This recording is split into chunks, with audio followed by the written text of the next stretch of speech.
Buenos días. Bueno, ahora un poquito de cambio.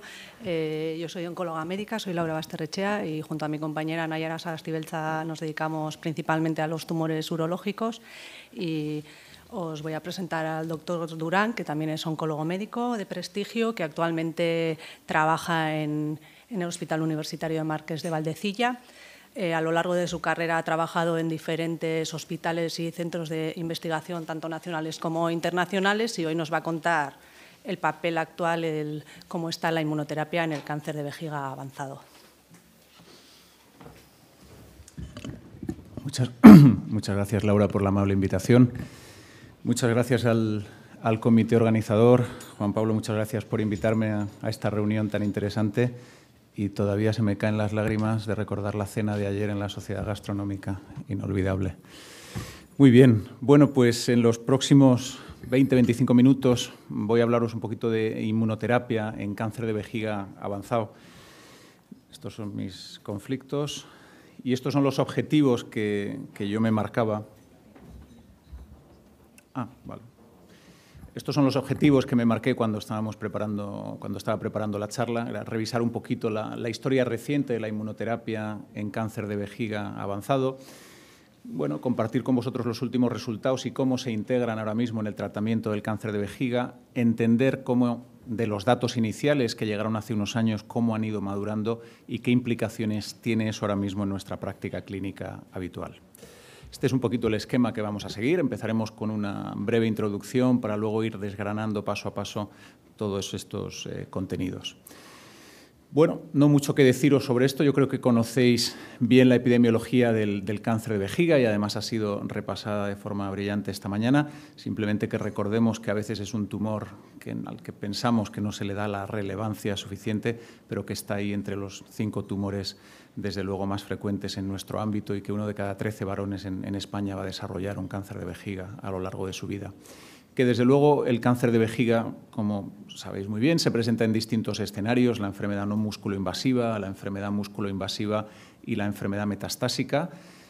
A día de hoy hay estudios con inmunoterapia en todos estos contextos, aunque mi misión hoy, lo que me han pedido es que me centre en la enfermedad metastásica y es donde nos vamos a concentrar un poquito. De cualquier manera, yo creo que cuando llega un tratamiento nuevo, igual que en otros ámbitos de la medicina, quizá es interesante ponerlo en concepto o en contexto, mejor dicho, y para ello pues, me he permitido dedicar, aunque fuera un par de minutos, a recordar cuál ha sido la historia del tratamiento sistémico del cáncer de vejiga, para que de alguna manera sepamos darle el valor a la inmunoterapia, el valor real que tiene. Y me ha parecido justo recordar a varios personajes, a varias personas que me parece que han sido destacadas en este sentido. Nos vamos hasta el año 70 y ahí está en una foto pequeñita Alan Yagoda. Alan Yagoda, que ya falleció, era el jefe de servicio de oncología médica en el Memorial, era el que coordinaba toda la parte de uroonco. Y ya el grupo de Alan Yagoda en los años 70 es el primero que demuestra que el cisplatino tiene unas tasas de respuesta importantes en los tumores uroteliales metastásicos. Es el primero que dice, señores, aquí hay algo que puede ayudar a los pacientes con enfermedad diseminada. A partir de ahí, Cora Stenberg, que en aquel momento era su fellow, su residente destacada, que luego, como sabéis, ha hecho una tremenda carrera en el ámbito del cáncer de vejiga, pues Cora Stenberg diseña ese primer régimen donde dicen, bueno, si el cisplatino solo es efectivo, ¿por qué no buscamos una combinación de varios citotóxicos que incluyan el cisplatino y vemos la tolerancia y la eficacia? Y entonces se desarrolla este régimen que se llama MVAC, y este régimen llega a alcanzar unas tasas de respuesta en aquellos estudios de los años 80-89, pues cercanos al 60 al 70%. Sin embargo, es cierto que MVAC va acompañado en aquellos años de un precio alto, y no es un precio monetario, sino es un precio en forma de toxicidad. Es un régimen tóxico, es un régimen de un difícil manejo. Y esto lleva a que otros investigadores, y ahí está representado Logothetis, está representado Lorer, bueno, pues intentan de alguna manera compararse con MVAC y ver si pueden mejorarlo y si pueden superarlo. Tuvieron que pasar muchos años, no es hasta el año 2000 cuando Van der Maas compara MVAC, ese régimen que venía del año 89, contra cisplatino y gencitabina. ¿Y qué es lo que concluye? Bueno, pues lo que concluye es que realmente no es capaz de superar a MVAC en términos de supervivencia, lo iguala, pero sí que mejora mucho la tolerancia. Y aquello hace que, de alguna manera, el enfoque del cáncer urotelial metastásico cambie en aquellos años y gencitabina y cisplatino se convierte en uno de los estándares preferidos en la comunidad oncológica. Bueno, pues a partir de ahí hubo más movimientos. Hubo más movimientos que fue, bueno, ¿qué podemos mejorar a cisplatino-gencitabina?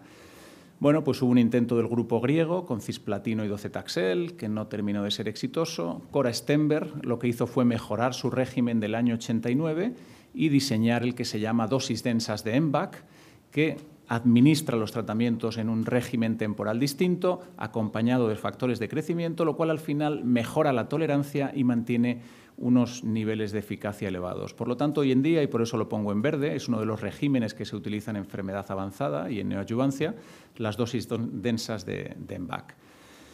¿Quién más se involucró?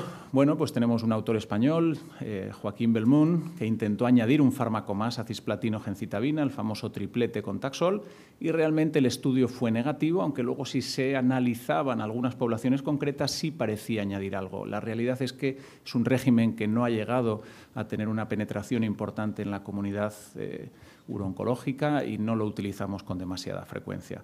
Y luego hay otra población que realmente es un reto, que son los pacientes que no pueden recibir cisplatino. Todos estos regímenes que os he contado hasta ahora incluyen cisplatino y resulta que entre un 30 y un 50% de los pacientes que llegan a nuestra consulta tienen un aclaramiento por debajo de 60.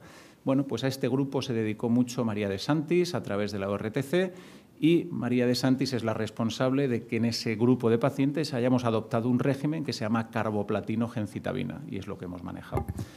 Bueno, pues todo esto lo podríamos haber resumido en una diapositiva, pero me parecía justo recordar a los responsables de los progresos y esta es la foto que tenemos de cómo manejamos el cáncer de vejiga con quimioterapia. En los pacientes que están fit, que están en buenas condiciones para recibir cisplatino, pues vamos a dar una combinación basada en platino, cisgem o dosis densas de MVAC.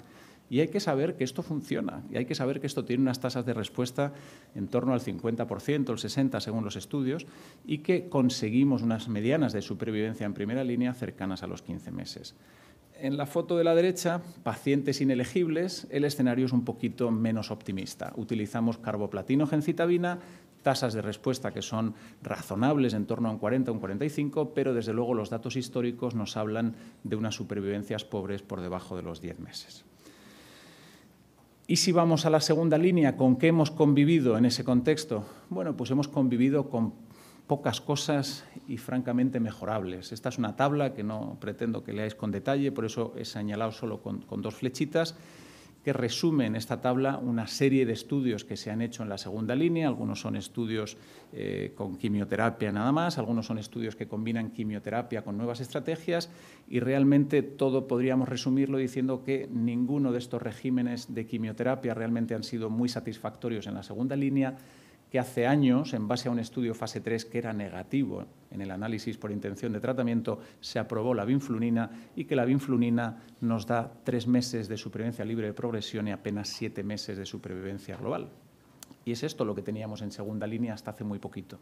Con esto jugábamos. Vinflunina solo en Europa, nunca aprobado en Estados Unidos, con un estudio que, como veis en la parte izquierda de la diapositiva, por intención de tratamiento no era estadísticamente significativo.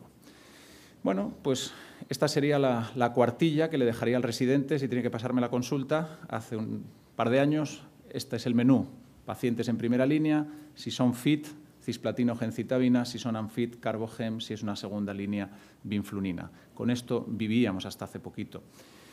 Pero realmente no estábamos contentos, no debíamos estarlo porque, como veis aquí, los datos son pobres. La supervivencia a los 5 años de la enfermedad metastásica históricamente apenas llega a un 5%. Estamos hablando de unos resultados francamente mejorables. A pesar de que es una enfermedad quimiosensible, desde luego no teníamos unos resultados que acompañaran. Y en ese contexto se genera un momento de oportunidad. Y ese momento de oportunidad viene del hecho de que sabemos que el cáncer de vejiga, que el cáncer urotelial, tiene un alto nivel de mutaciones, tiene una alta tasa de alteraciones genómicas y sabemos además, y ya se lo debemos a Morales desde hace muchos años, que la inmunoterapia tiene un papel en esta enfermedad. Bien, pues en ese contexto de oportunidad surgen estos datos. Año 2014, revista Nature, el primer autor es Tom Powles. Tom Powles es un oncólogo médico, un chico de mi edad, un par de años más joven, más mayor, nunca le he preguntado directamente, no mucho más. No publicamos habitualmente los oncólogos médicos en Nature.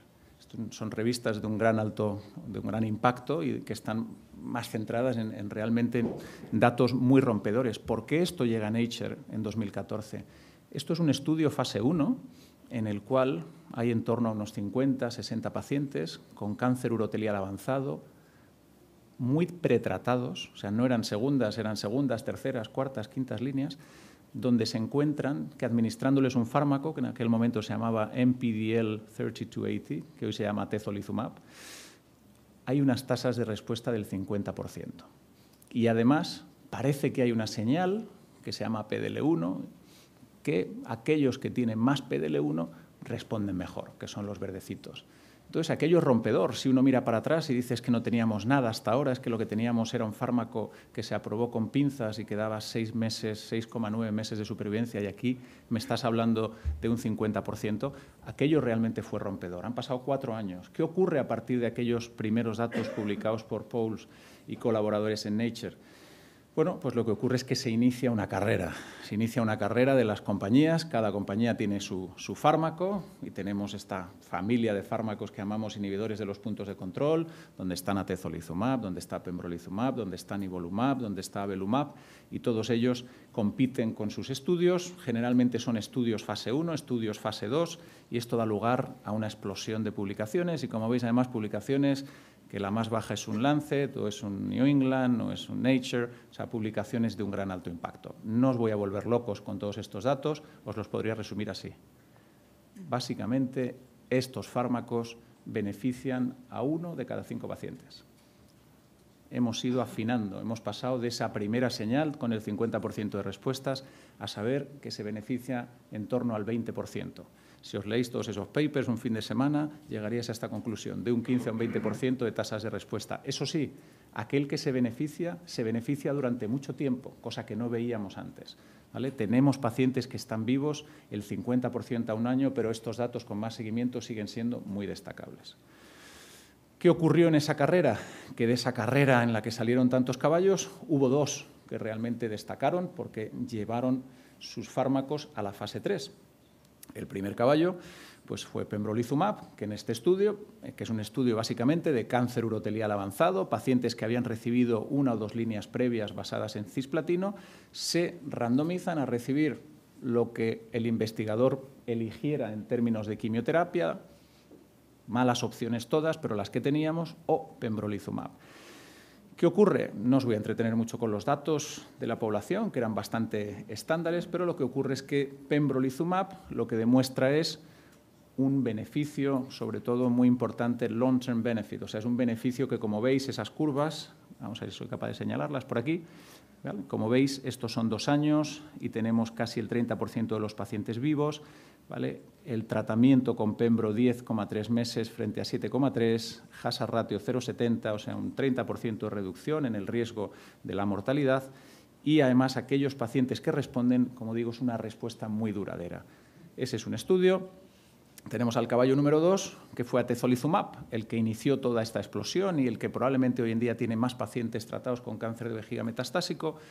Este fármaco fue un poco más exigente o autoexigente. Es decir, este fármaco venía de haber construido un poco la historia, venía de haber observado que el gran beneficio parecía estar confinado a los pacientes que expresaban esa proteína PDL1 y dijo, voy a hacer un estudio en el cual mi objetivo principal va a ser demostrar el beneficio en esos pacientes PDL1, porque creo que esa es la apuesta al caballo ganador. Y si soy capaz de demostrar eso, en los que sobreexpresan PDL1, luego voy a preguntarme si eso puede ocurrir en los que lo sobreexpresan menos y si eso puede ocurrir en toda la población. Y a eso los estadísticos le llaman un diseño jerárquico, que quiere decir que es como subir al Everest, que si no pasas por el campamento 1, pues no vas a llegar al 2, y si no llegas al 2, olvídate del 3.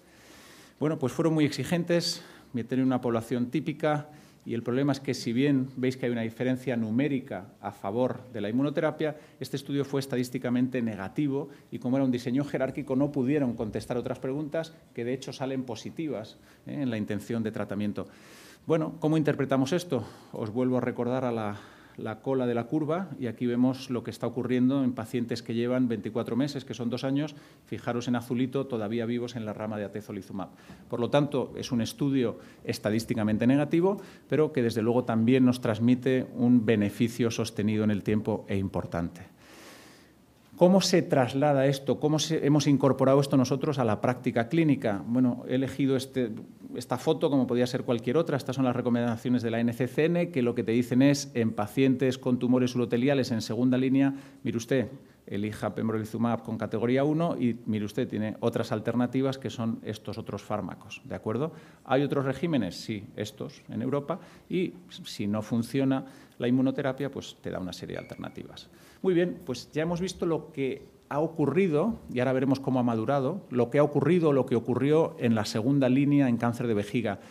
¿Y qué ha pasado con la primera línea? Esos pacientes que María de Santis le dedicó mucho tiempo y mucho esfuerzo en este estudio, que dio lugar a que aprobáramos carboplatino gencitabina. Bueno, pues esta población es un reto.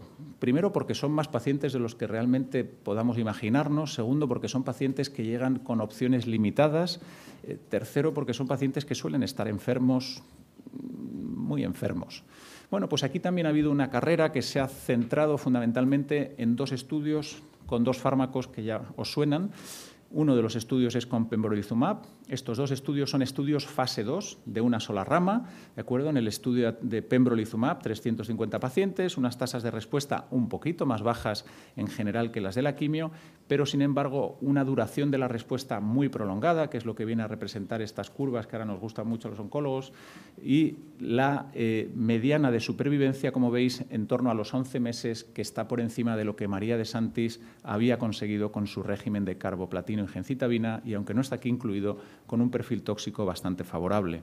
El otro caballo, atezolizumab. Atezolizumab tiene un estudio que se llama el INVIGOR 210, donde coge en una cohorte, mete también un número importante de pacientes y lo que observa son unas tasas de respuesta en torno a un 25%, su supervivencia llega incluso casi a los 16 meses y de nuevo unas respuestas duraderas. Y aquí ya empieza la locura del PDL1, que luego podemos discutir, porque aquí los pacientes se benefician independientemente de que sea alto, sea bajo, da igual, beneficio importante.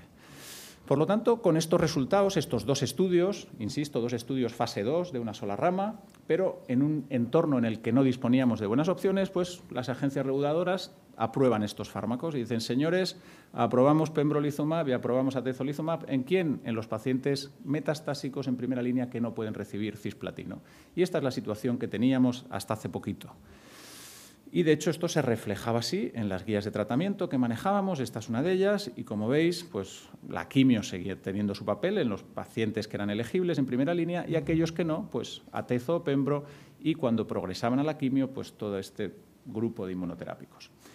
Bueno, pero ¿cómo han madurado estos datos? ¿Qué ha pasado? Os recuerdo que la historia empezó en 2014, han pasado una serie de años. ¿Qué ha ocurrido con todo esto? Bueno, pues vamos a ver qué ha ocurrido con los datos de segunda línea. Si analizamos los datos de segunda línea, la conclusión es que el vino ha madurado muy bien, se ha convertido en un Vega Sicilia, porque realmente los datos son claramente superiores y han reemplazado a la quimio en segunda línea. Yo creo que ahora hay poco de que convencernos a los oncólogos para entender que la inmunoterapia tiene un papel destacado en cáncer de vejiga o en cáncer urotelial después de progresión a un régimen basado en cisplatino.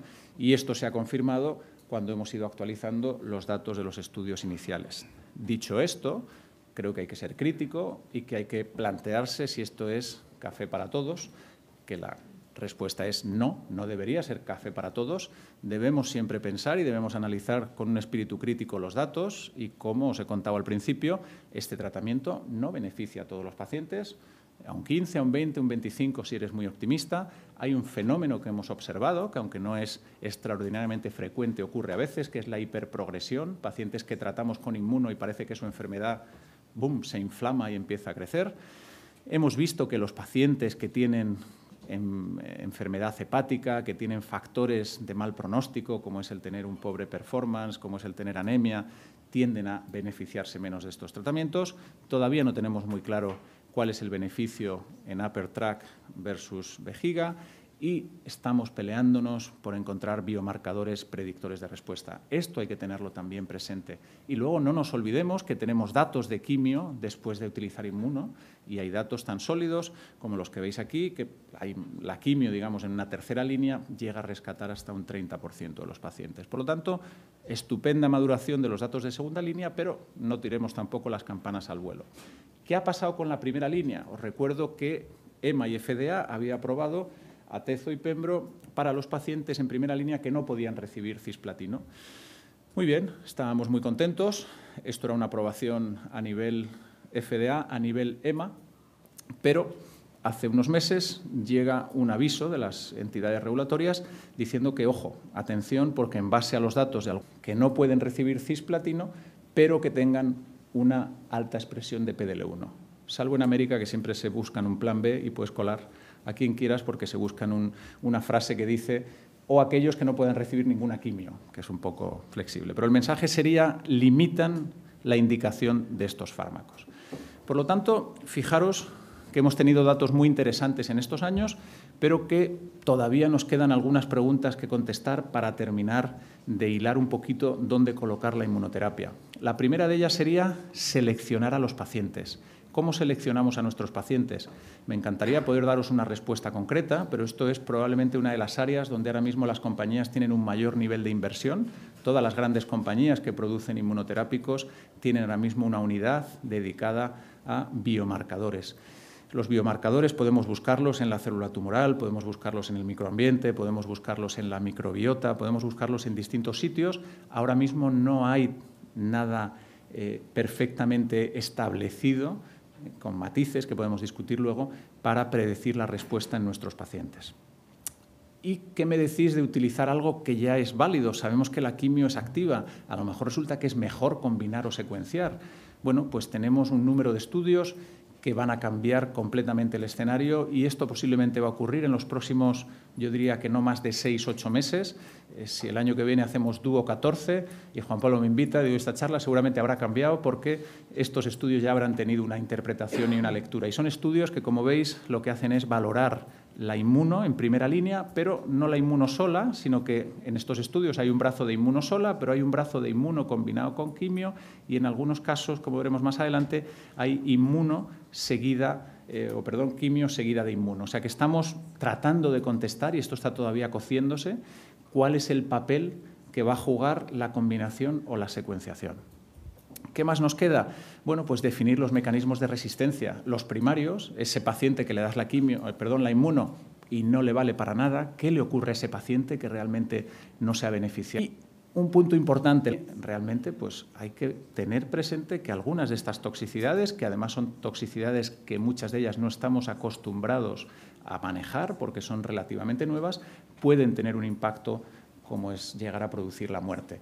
Esto es muy sencillo. Nosotros lo que hacemos es estimular a nuestro sistema inmune para que ataque al tumor, pero a veces esa estimulación lo que hace es que el sistema inmune ataca al tumor y a todo lo que se mueve. Y todo lo que se mueve puede ser el tubo digestivo y puedes tener una colitis autoinmune de la que te puedes ir, desgraciadamente, o puede atacarte al miocardio y tener una miocarditis o lo que se os ocurra. Yo cuando empecé con estos fármacos me acuerdo que tenía una regla mnemotécnica para explicárselo a los residentes que era PDL1. P era de piel, la D del tubo digestivo, la L me servía de lung, de pulmón, y el 1 del cerebro. Bueno, pues ya tengo que poner 7 siglas más, porque ya son tantas las toxicidades que se han ido desarrollando que esa regla se me ha quedado pequeña. Luego, tenedlo presente. Casi estoy ya terminando. Conclusiones. Yo creo que no hay duda que la llegada de estos fármacos ha cambiado la vida de algunos pacientes con cáncer de vejiga metastásico. Sin duda. O sea, el beneficio a largo plazo es sin precedentes. Ahora bien, los resultados iniciales, ese Nature del 2014, se han ido refinando y esto ocurre mucho en medicina. Tenemos ahora mismo estudios de biomarcadores que están en marcha y que nos van a ayudar un poquito a definir quién se beneficia. Desde luego, a día de hoy no hay un papel para la selección de pacientes, al menos en segunda línea. Había un patólogo esta mañana que estaba muy preocupado por el PDL1. En segunda línea, que no se preocupe porque desde luego no tenemos todavía evidencia para tener que gastar tiempo de nuestros patólogos o recursos en hacerlo. Sin embargo, en base a los datos que nos ha contado brevemente la EMA y la FDA, En aquellos pacientes de primera línea sí que es obligatorio hacerlo para seleccionarlos, aunque tengo que deciros que esto en España todavía no tiene reembolso. Es decir, en España no podemos utilizar inmunoterapia en primera línea. No está aprobado por nuestro ministerio, no está reembolsado. Dejarme que termine, esta es mi última diapositiva, con una propuesta de cómo deberíamos enfocar el tratamiento de la enfermedad sistémica hoy en día. En los pacientes FIT tenemos que seguir utilizando regímenes basados en cisplatino. Nadie ha conseguido todavía desbancar estas combinaciones. Perdonad. Ups. En segunda línea, desde luego, es donde tiene su sitio bien definido ahora mismo la inmunoterapia, con estos dos fármacos. Si nos bajamos al escenario ANFIT, si soy capaz de hacerlo, ahí sí tenemos que llamar al patólogo y decirle, una vez que lo tengamos aprobado, si lo tenemos, haznos PDL1. Si es un PDL1 bajo, tendremos que seguir los consejos de María de Santis. Si es un PDL1 alto, también la inmuno ahí tiene su sitio y a partir de ahí las segundas y las terceras líneas. Y con esto termino mi charla y os agradezco mucho la atención. Eskerrik asko.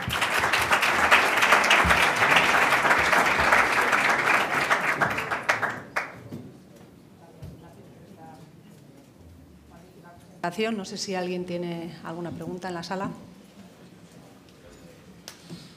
Quería preguntarte cómo está el tema de ensayo y eso en primera línea, pero no ANFIT, sino primera línea versus cisplatinos en citabina. Muy buena pregunta. He tenido que pasar un poquito rápido por no excederme del tiempo, pero tenemos al menos 4 estudios ahora mismo en los cuales se está combinando inmuno frente a quimio tanto en FIT como en ANFIT. ¿Vale? O sea que eso es muy probable, como os comentaba antes, que en 6 u 8 meses podamos tener una contestación. El estudio que está más maduro ahora mismo es un estudio que se llama el estudio DANUBE. El estudio DANUBE lo que hacía es pacientes con enfermedad metastásica o les dabas cisgem o carbogem, dependiendo si eran FIT o ANFIT, o les dabas un fármaco que se llama durvalumab o le dabas un fármaco que se llama tremelimumab combinado con el durvalumab. O sea, comparaba quimio versus una inmuno o inmunodoble. Ese estudio es muy posible que tengamos alguna lectura de los datos para probablemente el verano que viene, es decir, que es posible que se presente en la reunión europea de octubre del 19.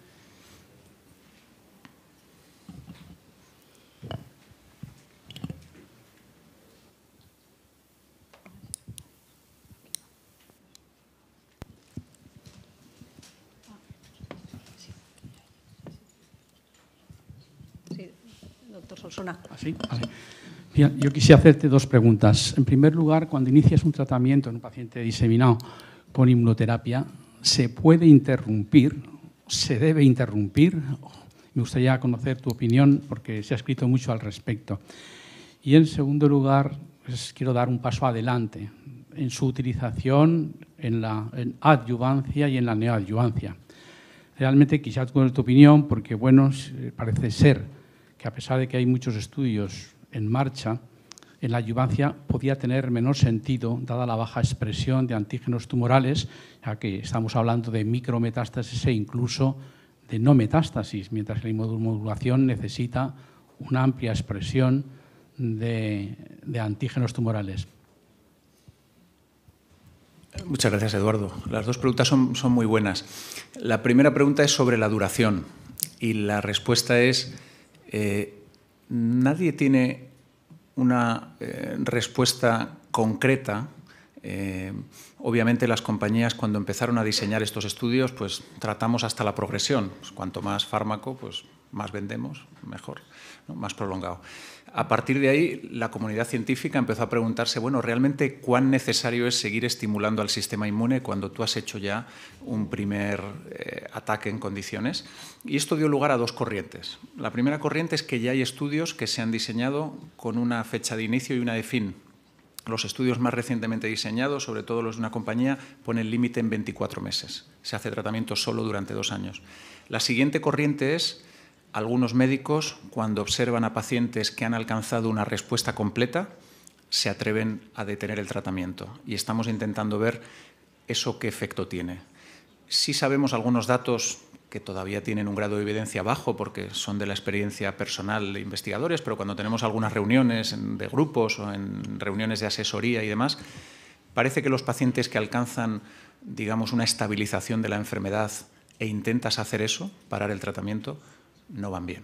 Ese paciente, enseguida, el tumor recrece.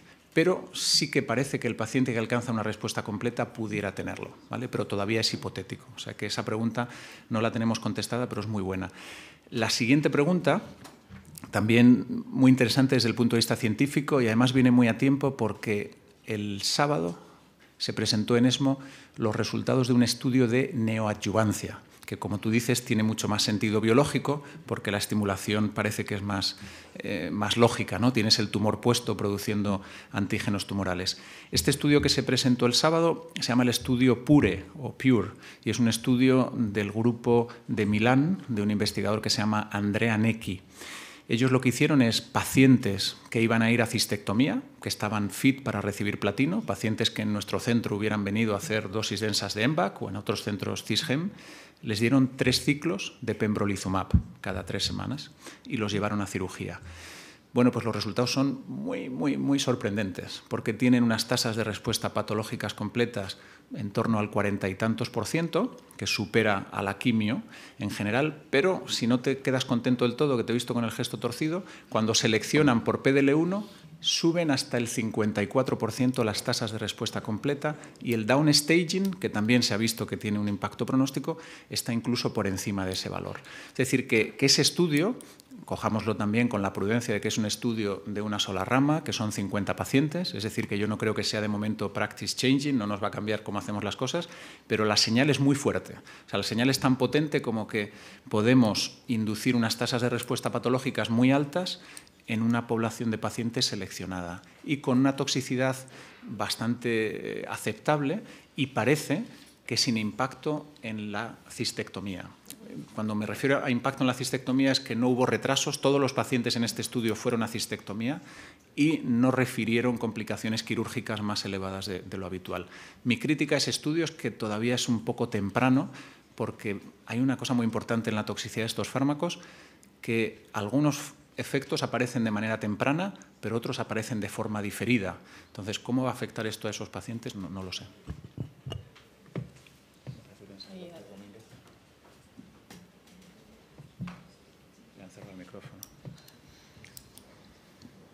Hola. Buenos días, Nacho. Enhorabuena. Al hilo de lo que acabáis de comentar de la neoadyuvancia, ahora intentamos, ya lo sabes en el centro, mandar todos los posibles pacientes a neoadyuvancia precirugía. Hay un 30% que, oye, tenemos unos resultados muy buenos, PT0, downstaging, todo esto, ¿no? Pero hay otro porcentaje que lamentablemente no ha tenido esa respuesta patológica o incluso tienen adenopatías positivas después de la intervención. Pacientes que te plantearías dar una adyuvancia después de la cirugía o si progresan rápidamente, ahora, ¿qué opciones tenemos y qué papel puede jugar la inmunoterapia en este sentido? Yo creo que también muy a tiempo. O sea, realmente tenemos un estudio, ahora o la Inmuno está tratando de contestar no solo la neoadyuvancia, que ya da una respuesta, como os comentaba hace poquito, muy sólida, sino que hay estudios en adyuvancia con Inmuno y precisamente son estudios para este tipo de pacientes. Paciente al que le has dado tratamiento, no ha habido un beneficio claro, lo operas y resulta que a pesar de que se ha chupado 4 ciclos de dosis densas de EMBAC, que no es ninguna broma, como sabéis, pues resulta que tiene todavía una enfermedad PT3, N1. A estos pacientes darles más quimio no tiene sentido, ¿vale? No hay datos para hacerlo. Y sí parece que pudiera haber por lo menos evidencia de intentar tratarlos dentro de un estudio. Hay un estudio que compara nivolumab frente a no hacer nada, que es lo que hacemos ahora mismo porque no tenemos la suficiente evidencia como para darles más quimio. Por lo tanto, yo creo que ahí podría ser otro sitio donde esté la Inmuno.